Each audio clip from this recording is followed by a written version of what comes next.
Awesome. Nick, thank you so much for the kind words and the introduction. And the love affair which started needs to translate into something that the community can use. And that's been something that I've been focused on, my team has been focused on for the last 1 year. We'll start with obviously the big thing because I'm actually the outsider in the room because last year the founder of the FAIR Institute, which is RiskLens, was acquired by Safe Security. You obviously have seen Nick over a decade and the phenomenal work that Nick, Jack, and the team really put together. And I can say this with pride that today, even the largest of cybersecurity companies cannot boast of a community as strong as what they've been able to put together. But they say what got you here doesn't get you there. How do you reinvent to go ahead and totally change the impact? Because there was a small group of people which were doing phenomenally well, but how do we expand that further? And that is something that why we went ahead and decided that coming together was in the best of interest, to not just for both the companies, but for the community in general. What RiskLens bought was open model. There is no open model right now that people can rely on. I pleasantly get surprised when I see some of the largest Fortune 10, Fortune 20 companies using FAIR without paying any money to RiskLens or Safe and still be able to use that for their decision making on an everyday basis. And that is because it's an open standard. That is something that was pioneered by RiskLens and championed by this community of now 16,000 people. When you look at the models, when you look at the real understanding of what cyber risk means and what that has been all about, something that was championed by RiskLens and of course transferred that through FAIR Institute. Safe on the other side, the geek in me, the nerd in me, was from day zero about automation, about how do you go ahead and really put from grounds up things which are easy to operate. How do you go ahead and get telemetry? Because today's day and age, you cannot go ahead and have things being entered manually.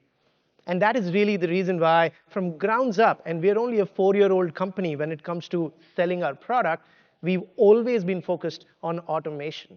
It was almost like when, as Nick was saying, when we were talking to each other, the best of both the worlds were coming together. And now, when you couple that with the community that was built, I didn't have to be sold. It was the other way around, where I was saying, Nick, this has to be the future of cybersecurity risk management. I can say with a lot of pride that SAFE, over the last 1 year, has invested over $1 million into the FAIR Institute, along with contributing a ton of research. So when you look at FAIR-CAM, FAIR-MAM, a lot of that has been developed first as a version 0 with the scientists at SAFE, and then, of course, put to the community for comments, and it makes it only stronger and embraced by a much larger group of people. And that's really working, of course, because at the end of the day, as an entrepreneur, you want to make sure that that translates into revenue. We've been very, very fortunate. In the last 1 year, we've grown over 250% year over year, while the industry only grew by 14% year over year. We've been very clearly named as the leader in the market when it comes to our capabilities, platform which is out there in terms of our offering. But despite all of this excitement, despite all of this work that we've been doing now with hundreds of the largest companies in the world, the unfortunate reality is the hackers are still winning. With the advent of AI, the reality is the hacks have only started to get worse. For a lot of people, it's beyond comprehension that the United Health hack officially had their CEO state to the Congress that it'll cost United Health $1.6 billion. That's a quantified number by a Fortune 25 company saying a hack will cost us $1.6 billion. And that's not one. If you look at multiple hacks which are happening and with the attack surface expanding, it is not going to be a pretty world with all the IP becoming digital for most of the Fortune 500 companies. And it shows in the boardrooms. This was a survey that came out from KPMG 2 weeks back, so as fresh as it gets. Cybersecurity is the #1 concern right now for CEOs around the world. Last year, $200 billion was spent on cybersecurity. Why is it that after spending $200 billion, you still have the number one concern of the CEO still at cybersecurity? Let me try and give you an answer here. It's not that we don't have tools. Cybersecurity industry today has more than 4,000 cybersecurity tools which are out there. 4,000, that's a pretty big number. But if you think about it, how many tools really are made grounds up for the chief security officer? How many tools truly answers what the most important persona in cybersecurity defense, which is the CISO, actually are built grounds up to answer that? Hold on. We thought all 4,000 tools are made for the CISO. Think about it. That's not quite accurate. Because what are the questions that matter to a CISO? Let's take some examples. How much risk did I burn down last year? A peer of mine got hacked. Am I really secured? How do I prioritize my investments, whether it's strategic or tactical, so that I can have the most efficient and the highest ROI of everything that I'm investing in terms of time and effort? And there are a host of such questions which a CISO wants to know. I'm ready to take a $100 bet if anybody can tell me in this room if there's one platform which is grounds up built to answer all of these questions. Because that is what the CISO really wants to know. So where did we go wrong? How are these questions still being answered? Because the CISOs definitely need these answers when they're asked by the CEO, by the board, by so many of these peers of what's really going on. The reality, the unfortunate reality is, all these tools have a piece of the puzzle. And what's happening is they are being manually and subjectively put together and stitched together in trying to produce something which is not very far from finger in the air. Tony Cox had a very interesting survey at MIT which actually said that subjective matrices are worse than random functions. So what he was basically saying is a random function on Excel is more accurate than subjective matrices when people talk about especially risk. And it shows in the CISO org. If you think about it, this is a typical structure of a chief security officer. What is not happening today is a common taxonomy. Because what is the number one job of the CISO? It is to go ahead and most effectively manage and mitigate cyber risk. Every part of the organization of the CISO is supposed to go and talk one simple language. What is the risk that we are mitigating? The unfortunate reality is that this right now is not happening, and there is no common taxonomy which truly embraces risk. What is the result of this? The CISOs are truly stressed.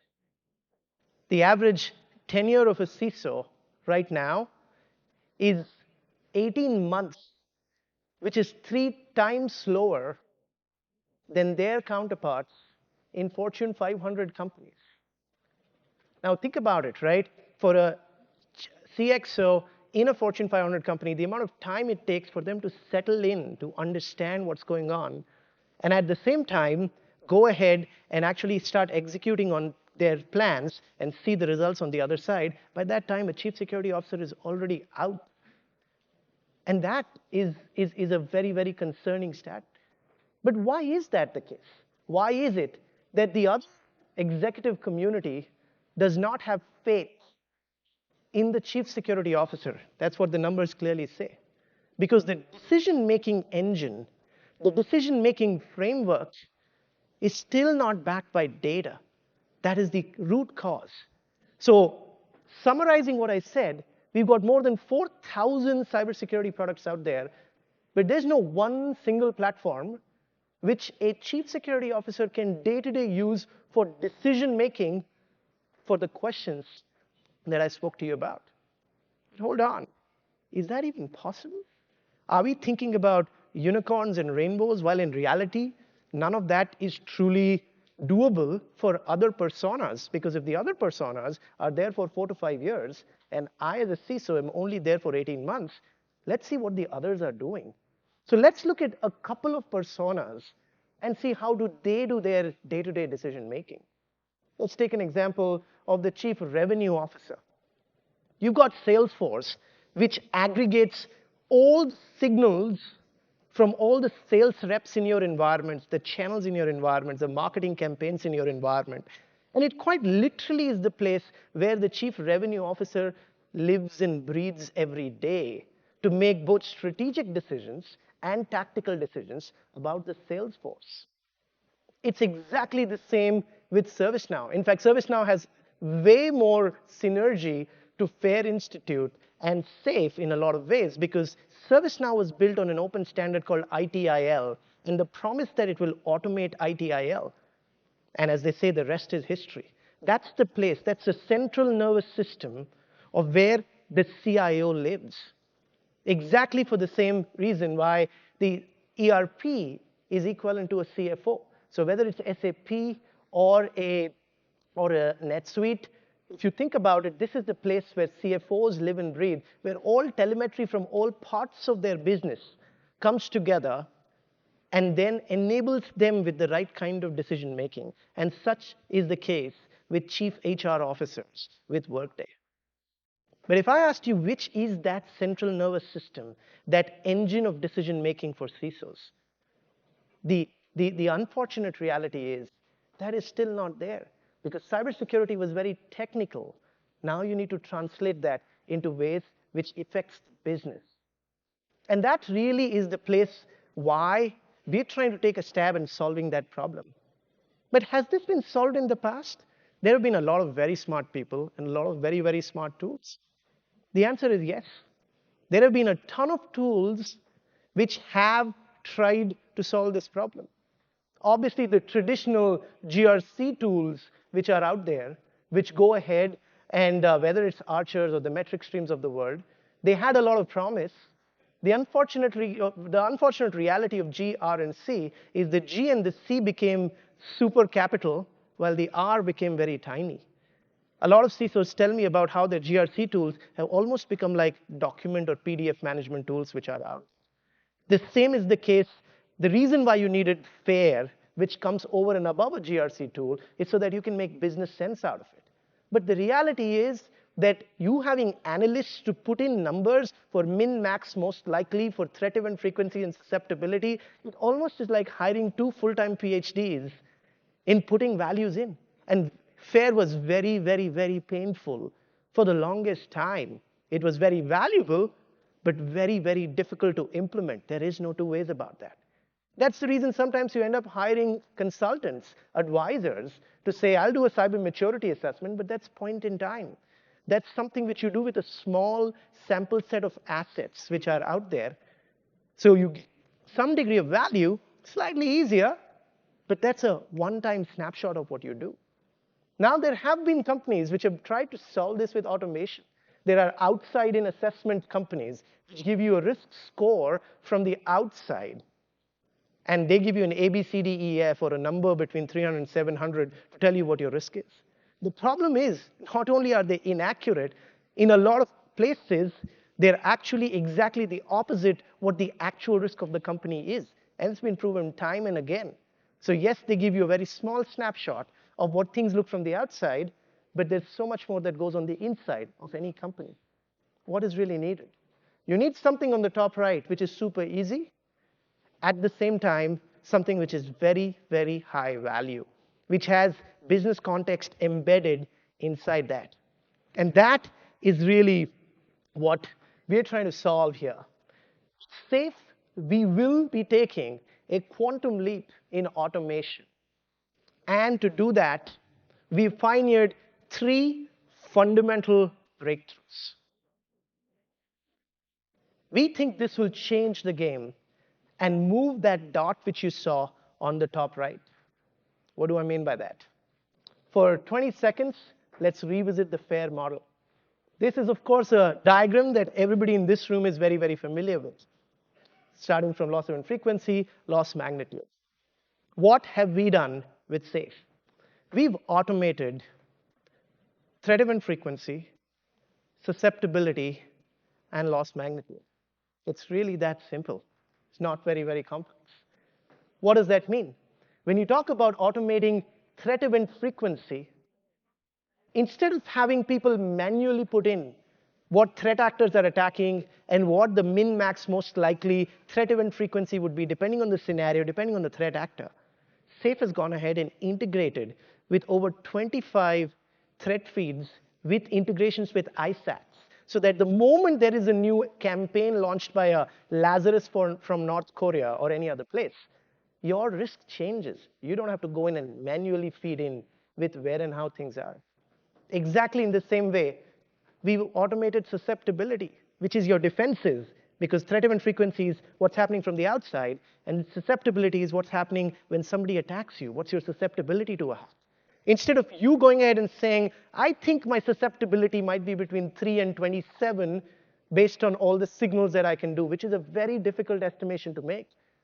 We've got 100 API integrations with deeply embedded AI in going ahead and actually processing those signals on a daily basis, which makes it so easy to go ahead and plug in your data and start getting insights from that.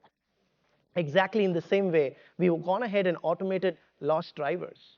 This is the place where we've gone ahead and instead of you going grounds up and saying what can be the loss magnitude, depending on where you come from, what kind of business resources you're selecting in creating a risk scenario, what kind of industry you belong to, we go ahead and give you default values which come in, and then couple that with a Gen AI assistant so that even if you give a crazy number which doesn't look right, Safe will go ahead and tell you that. To do this, we've been working with some of the largest cyber insurance companies in the world. We've been partnering with multiple insurance companies, whether it's Mosaic Insurance, whether it's Zurich Insurance, whether it's Howden, whether it's Willista or Watson. These have been phenomenal partners of ours to deeply go ahead and embed a ton of those analytics into what we've been doing. But if it is automated, why am I just talking about it? Why not show you what that looks like? So let me go to my screen right now, and if we can switch over to the demo, I will give you a very quick perspective of what the product actually looks like.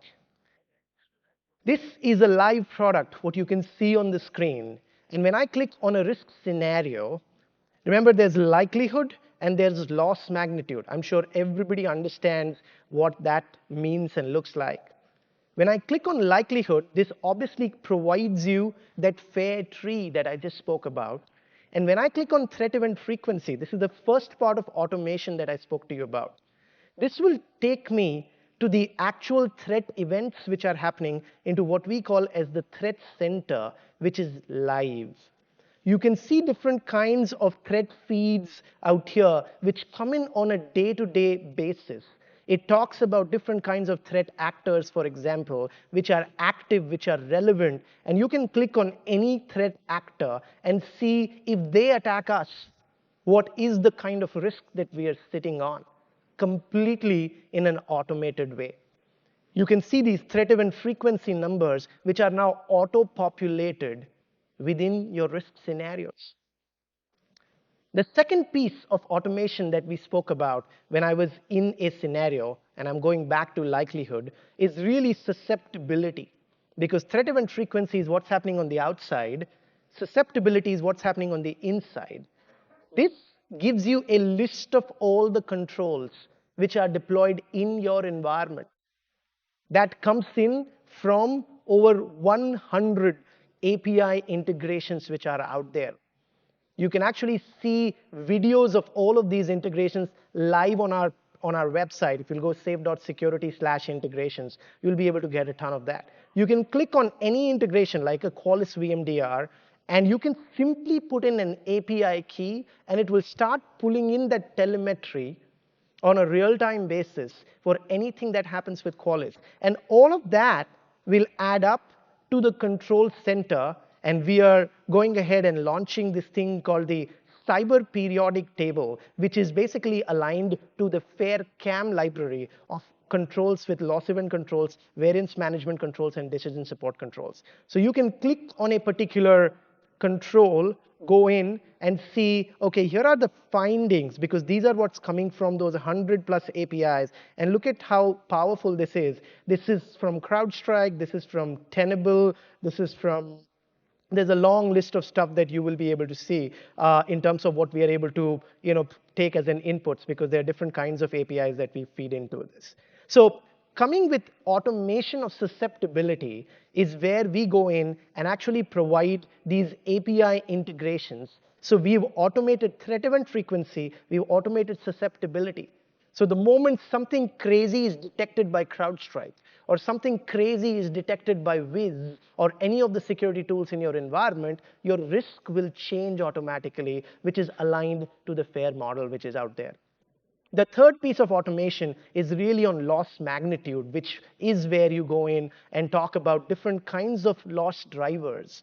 This is again powered by the open standard FAIR MAM, and you can click on each cost driver, and it provides a tree of all the cost drivers, which again is aligned to what the top cyber insurance companies in the world use as their claims data, as their way of looking at a particular claim, because that's the sum total of any cost which will be going in. And then based on that, you're able to go ahead, and if you just accept this and come back, this actually gives you an indicator, because this was a default value which was out there. So if I will accept it and I will come back, you see this became green because this just updated the cost driver. So day zero, there's a ton of context that you're able to go ahead and provide and make things happen and put things together.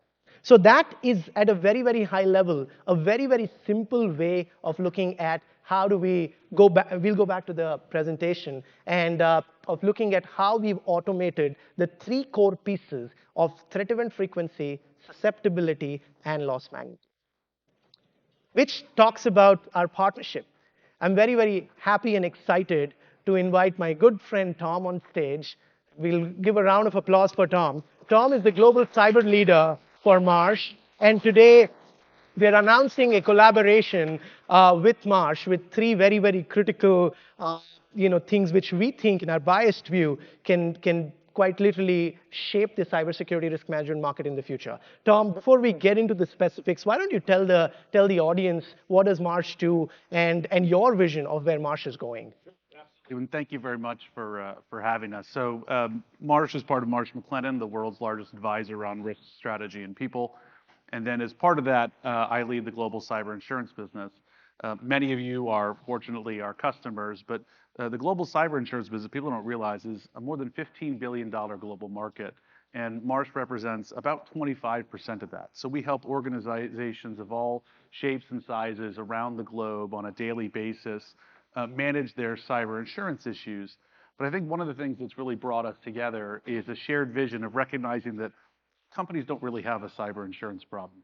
They don't even have a cyber security problem. What they have is a cyber risk issue. And so it takes bringing security and insurance together in order to help organizations manage that cyber risk. And so our vision as the world's most trusted and innovative cyber risk advisor is to help organizations bring together all of the capabilities and tools they need to comprehensively manage cyber risk.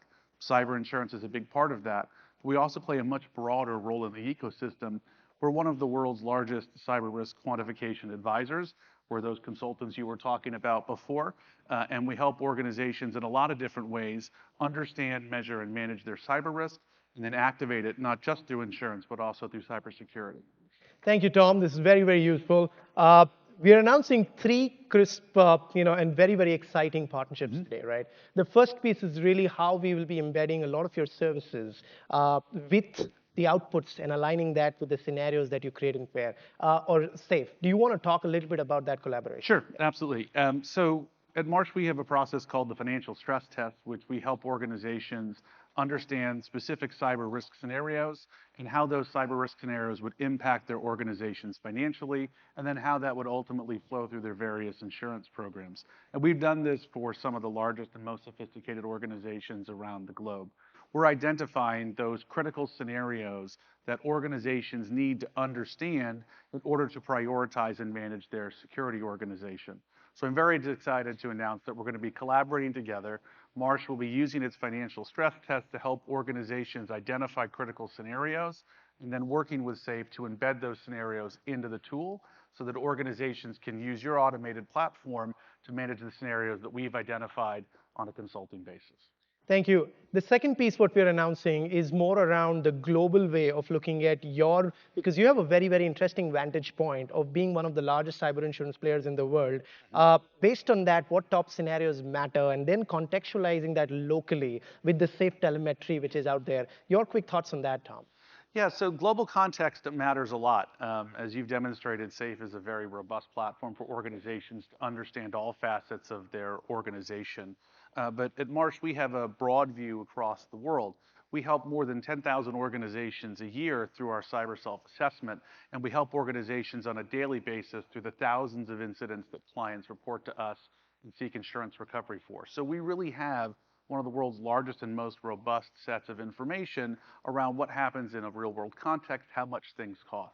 It's a global context. And so we'll be working together to make sure that safe customers have access to a global context report to help complement the internal metrics and quantification that organizations develop using the SAFE platform with the Marsh McLennan cyber attritional loss model. Our COM model is used on a daily basis to help organizations with insurance purchasing decisions. It's also used by our sister company, Guy Carpenter, as well as our sister company, Oliver Wyman, to help organizations in other financial quantification scenarios. That COM model will be available in a different output to help CISOs and other strategic security leaders understand on an on-demand basis what a global context and perspective around their cyber quantification risk might look like.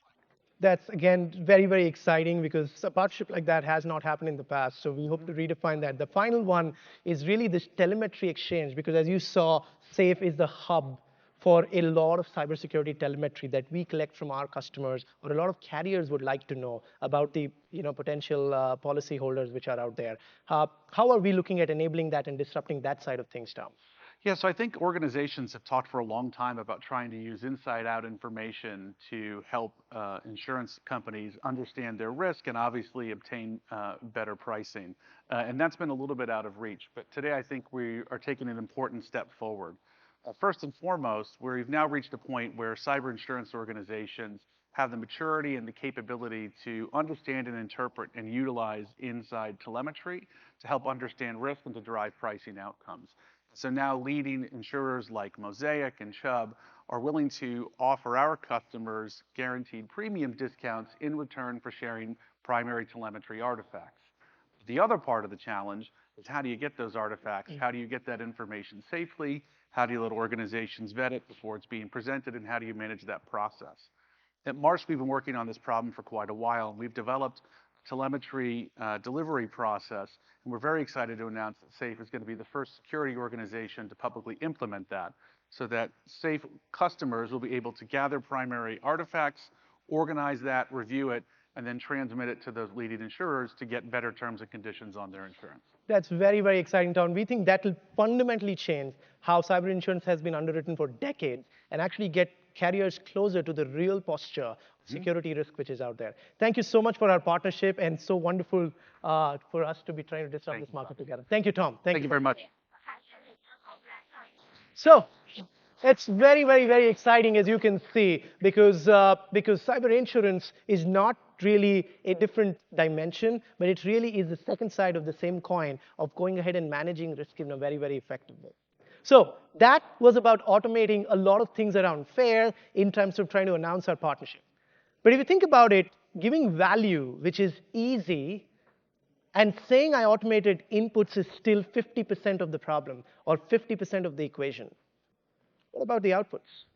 How are we going ahead and automating a ton of outputs? Because yes, you've automated a ton of ways and simplified how my analyst would put in the data, but what happens with the output? So this is where we will switch back to the demo, and I will give you some absolutely groundbreaking ways by which we've gone ahead and we've completely reimagined how outputs are to be seen. The first piece which I want you guys to just notice, and we call this the cyber risk singularity. The reason why we call this the cyber risk singularity is because when you talk about risk, whether it's on your first party or third party, when you talk about risk when it comes to your IT or OT or your cloud or your SaaS applications, it cannot be 5 different cybersecurity products that you need to go in and actually see what risk looks like. So you see on here different kinds of tags where you will have all of these are risk scenarios. And by the way, the x-axis is likelihood and y-axis is loss magnitude. So all your top risk scenarios, which you can handpick and check. Oh, by the way, you just saw the bubble that went up from an acceptable risk threshold to a non-acceptable risk threshold. This live told me that something just happened. And that something can be something on my CrowdStrike detecting it, Wiz detecting it, or a new threat actor launching a new campaign against companies of my type. Let me click on it and see what happened in going ahead and trying to figure out the change. So when I go inside that, again, talking about consuming outputs in a simple, in a super easy way, starting from seeing what changed, and you can click here, it actually will give you the whole risk trend of where and how things are and what and how things have changed. Going back and actually showing what recommendations are out there. Because now that the risk just increased, I want to see what can I do to reduce the risk. And that reduction can be at a strategic control level, or it can be at a findings level, which is more tactical. Again, from different kinds of sources, the findings are coming in, and whether it's Azure, Tenable, Wiz, CrowdStrike, whatever it is. So recommendations both at a strategic level and at a findings level. And not only stopping there, providing the ability to do what-if analysis. What happens if I go ahead and I increase the capability of my data backup? What happens if I remove a particular product? What happens if I increase the coverage of my DLP? Well, it's already M3. I'll make it M3 again. What happens if I increase my encryption or decrease it? This will simulate the actual fair tree in real time with automation, where you can now create plans, and there is a dedicated center called the Risk Treatment Center, where you can actually enter the cost and understand the return on security investments. When you put all of this data together, doing this on different kinds of custom dashboards, whether it's my top business units of each business unit seeing their own view of what their top risk scenarios look like, or going ahead and actually creating a materiality report directly out of the product which is out there based on my top risk scenarios, or making a board report in a very, very simple way. All of that, again, at the click of a button, in a very clean, in a very, very simple way. Obviously, when you go to the board, as we were mentioning in the beginning, it's not just where we are. They generally end up asking, how well are we doing with our peers? Here is a way by which you can see every risk scenario with your likelihood, and you can see it needs improvement, or is it best in class, is it average, and what percentile do you actually fall in? Oh, I'm already the best in class in DDoS. I don't want to see financial services. I want to see maybe healthcare. So you change that, and this actually changes. And this is based on real-time telemetry, where you see where you are in a quantified way versus where the board is. So that was all about the output. We'll go back to the presentation. And this is, if you see, a very simple way of going ahead and looking at where the outputs are going towards.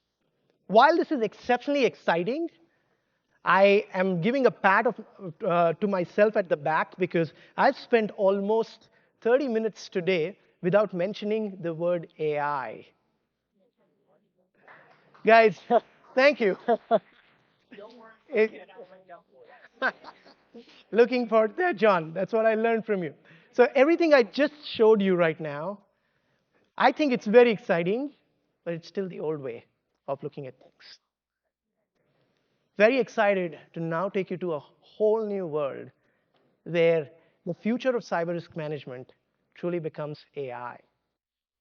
Let's look at a launch video of SafeX, our GenAI assistant for CISOs, and look at what that looks like.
So guys, very, very happy and very, very excited for the first time to show you and launch to you SafeX, because everything I just showed you will go ahead and totally transform itself in the world of AI. So we'll switch over to the demo, and this time the demo, what you will be able to see is I'm clicking on the top, the intelligence of all of this incredible telemetry internally, externally, with business context put together, and I go in and it actually asks me, how can I help you?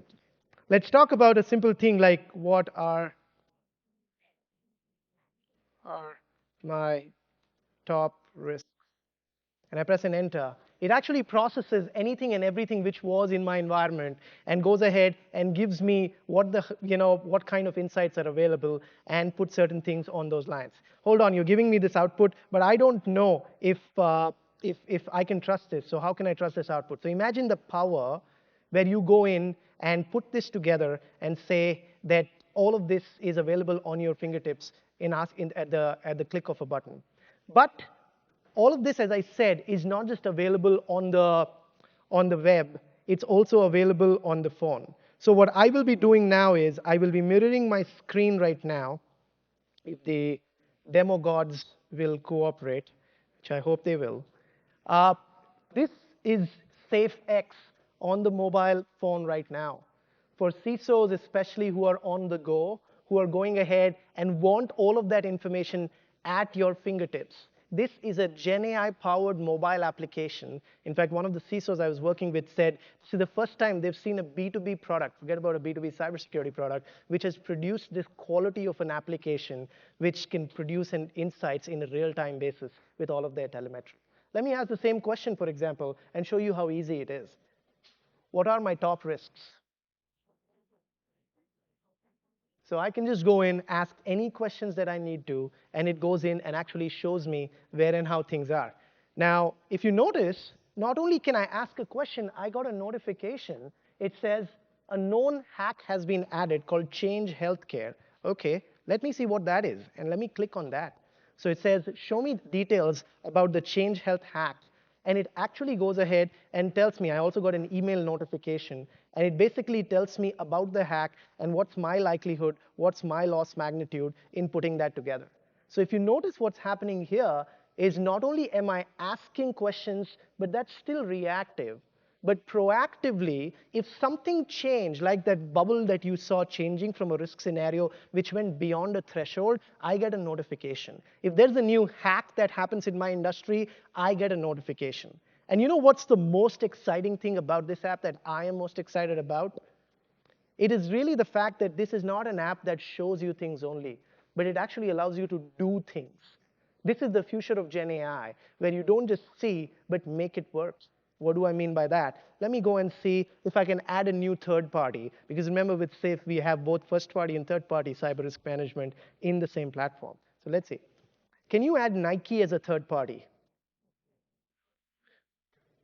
So this will be a live demo that I'm doing where SafeX is going to the internet, searching for Nike, and seeing if it can add it as a new third party. So we'll give it a few seconds, because it generally takes a few seconds to search the internet. And you can literally say any name. It doesn't matter. OK, it says Nike.com, $46 billion in revenue. It's in retail. Do you confirm these details? Looks good. So I can go in and actually interact with the app and make it do work. It's now asking, OK, what kind of resources will this third party have access to? Will it be data, revenue, network? data. So you can basically go in and keep interacting with it, and it goes ahead and it'll add the third party, it'll do outside in assessment, it will take questionnaires, it can also do inside out. So it basically will go ahead and allow you to go ahead and make actions happen using Gen AI. A lot of CISOs who have had this on their mobile phones say this is the future of cyber risk management. And it's not just questions and answers. You get to create your own dashboard for any hacks that matter, any scenarios that matter, any notifications that you need to do, and all of that in a clean, in a super, super, super simple way of doing things which are out there. So I hope this gives you a perspective about how simple this is. We will show you one last movie that we've created about what we call as the genius of SafeX. Let's play that quick movie, please. The real genius of SafeX, the new AI-powered cyber risk management platform developed by Safe, isn't in its ability to ingest billions of signals from every cybersecurity tool in your environment, or that it monitors the external threat landscape for any active adversaries, or even that it does this for both your own enterprise and even your third parties. The real genius of SafeX is that it does everything you need at the click of a button. SafeX. Actionable, intelligent, simple. Thank you so much, and I hope you guys see the ease at which all of this is coming together, quite literally at your fingertips. Now, we wanted the whole world to experience this, and we didn't want to restrict ourselves. And that's the reason why, very happy to tell you that we are opening SafeX as a mobile app to be able to be downloaded through the iOS App Store. So I would request all of you guys to go ahead and take your mobile phones out if you're carrying an iOS device, and please download SafeX. You will be able to log in using your corporate email ID. It doesn't allow Gmail because it's not a consumer app, but it'll allow you to ask 5 questions a day based on dummy data. It gives you an experience of what a Gen AI agent truly looks like. Talking about that, I have somebody here very, very special who has been using SafeX, who's been a design partner for a while now, who's been doing daily calls, not just with him, but also with his team who's sitting here. So Mike, I will request you to come on stage, please. He's the CISO of GSK. Mike, it's such an honor to have you on stage. And thank you for agreeing to do this. You guys have been partners with us. We've been design partners with you in designing a ton of stuff over the last 1 year, which is out there. Before we go there and we talk about SafeX, Mike, would love to get your thoughts of just the scale of the complexity of the problem that you have as a CISO and have had traditionally, and what Safe is trying to solve that for you, Mike.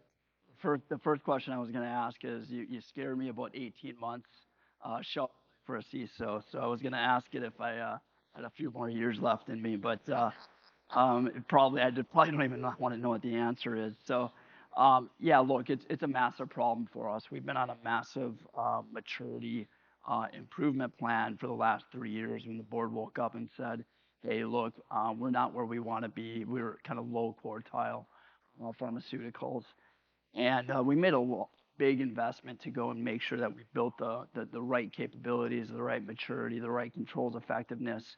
But we were still gapped 3 years later, and that gap was we didn't have this unification. So when you have 200 security capabilities, technical capabilities spread across over 100 tools, you have a lot of data silos, you got a lot of trapped data, you have a lot of signals that are trapped.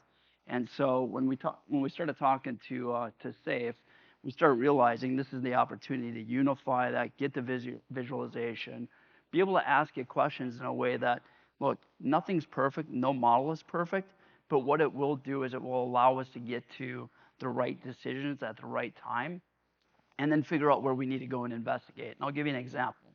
Change Health is the perfect example, right? Change Health, did we have that same exposure? Do we have that same vulnerability? The answer may be maybe. It might be yes, you do, but it's only in one certain part of your business. And so the way that we started with this was we looked at our digital crown jewels. Hopefully some of you have gone through an inventory to kind of what are those digital crown jewels or applications and data that matters the most for your company. And we snapped SafeX around those digital crown jewels first. We still have a lot more work to do to connect those other 200 capabilities in there to get the full view, but we're already starting to see a lot of value if we ask SafeX the right question. Mike, very, very excited about that partnership. You're one of those because you have so many capabilities in your environment. You're trying to break through those silos and get insights and be able to see the forest from the trees. The last piece is about SafeX. You have the app on your phone, and I know, Mike, you're probably the only person I know who travels more than me. I was 153 nights last year in Marriott hotels. I know you beat me to that number. For somebody who's totally on the go, your headquarters is the UK, you're in the US, and you're on the move all the time. How important does it become to be able to stay on top of this data, this super large attack surface that you have, which is so global in nature, and you guys being easily one of the top attack companies in the healthcare space in the world? Yeah. So first of all, GSK is the smallest company I've ever worked for, but it's by far the most complex when you think about what we do and we put things in people's bodies. So I have the privilege of being the CISO, but I also take that with big responsibility, given the fact that worst case scenario is bad day for our patients. So let me start there. The other piece is that we're in over 100 countries. So I've done probably 300,000 miles. The one thing that I do like is the fact that this will give me the opportunity that when I am in flight or when I am traveling and my other teammates are not in the same time zone, I can ask the question, and then I can make a better decision on whether or not I need to wake someone up. So that has absolutely been valuable for us. Thank you, Mike. This has been very, very useful. Thank you for your partnership and for all the work we do together. Cheers. Thank you so much. Awesome. So I hope you see this. We're trying to fundamentally change things. And the good news here is that the revolution has actually already just begun, because what you see on the screen are companies which are using automation with FAIR, with SAFE. And that is something that we are incredibly proud of. This group of people which are sitting here are very, very, very special for a simple reason that you've been the trailblazers, you've been the visionaries. If you read Geoffrey Moore's Crossing the Chasm, it's generally less than 7% of the people which are visionaries who goes ahead and provides that context of going, how do you shape the industry? And that, I think, is what this community of people sitting in the room and the broader community of 16,000 members with the FAIR Institute has been doing over the last decade or so. So very, very happy to tell you, when you put all of that together today, SAFE is managing over $8 trillion of cyber risks, managing over 10 million assets, which basically goes ahead and ingests 7 billion signals every day. So when you talk about automation, when you talk about providing real-time insights for the top companies in the world, that is what we've been doing.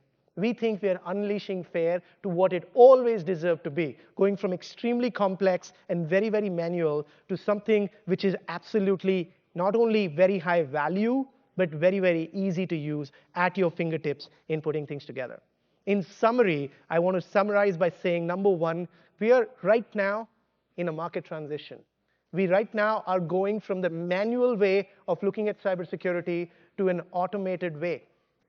Out of the 4,000 cybersecurity products out there, do you know which category has the highest number of products? GRC, risk management.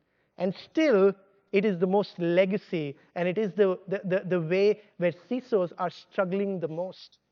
The second is you absolutely need to go ahead and embed automation very, very deeply into FAIR. Otherwise, it is just not useful. It is just not usable to the point. So going ahead and putting deep automation, and you need platforms which are grounds up built architecturally as a platform with that kind of automation. And automation is only step one. You need to take that further with AI. And that is something that the hackers are already using. You need to fight fire with fire. As they say, right, AI will not replace humans. Humans with AI will replace humans without AI. I can tell you this in the future also. Companies using AI for defenses will lose to companies which are not using AI, will win versus companies which are not using AI for defenses, because the hackers are already using AI, and that is something which will be a winning statement, and that needs to be very deeply embedded. I would go to the extent of saying that if you're talking to a cybersecurity vendor which does not talk about AI or doesn't have AI in their roadmap, I would say you should question why do you have them in your security stack in the first place.